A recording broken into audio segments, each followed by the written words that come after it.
మందుబాబులం మేం మందుబాబులం అన్న మాటను తెలుగునాట అదే మాట నిజమైంది. దేశవ్యాప్తంగా మద్యం వినియోగంలో 2 తెలుగు రాష్ట్రాలు పోటీ పడుతున్నాయి. 2022-23 ఆర్థిక సంవత్సరంలో మద్యం వినియోగం ఆధారంగా కేంద్ర ఆర్థిక శాఖ పరిధిలోని స్వయం ప్రతిపత్తి సర్వే విభాగం National Institute of Public Finance and Policy తాజాగా విడుదల చేసిన అధ్యయనంలో వెల్లడించింది.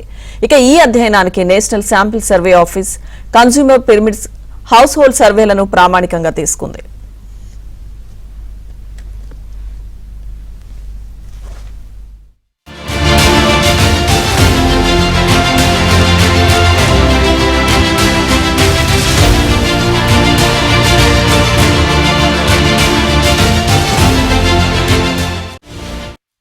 దీని ప్రకారం మద్యంపై తెలంగాణ వార్షిక సగటు తలసరి వినియోగ వ్యయం 1623 ఉండగా ఏపీలో 1306గా ఉంది. ఎన్ఎస్ఎస్ఓ ప్రకారం తర్వాతి స్థానాల్లో ఛత్తీస్గఢ్ 1227, పంజాబ్ 1245, ఒడిశా 1156గా ఉన్నాయి. కేరళ 486, హిమాచల్ ప్రదేశ్ 457, తమిళనాడు 330, రాజస్థాన్ 308 వ్యయం చేస్తున్నాయి.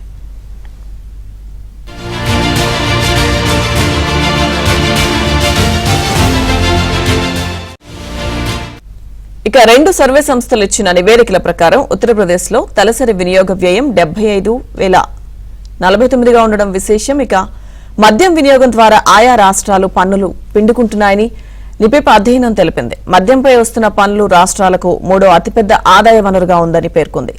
జార్ఖండ్ అత్యల్పంగా 67% పన్నులు వసూలు చేస్తుండగా గోవా అత్యధికంగా 722% ఆదాయాన్ని పొందుతున్నట్టు వివరించింది.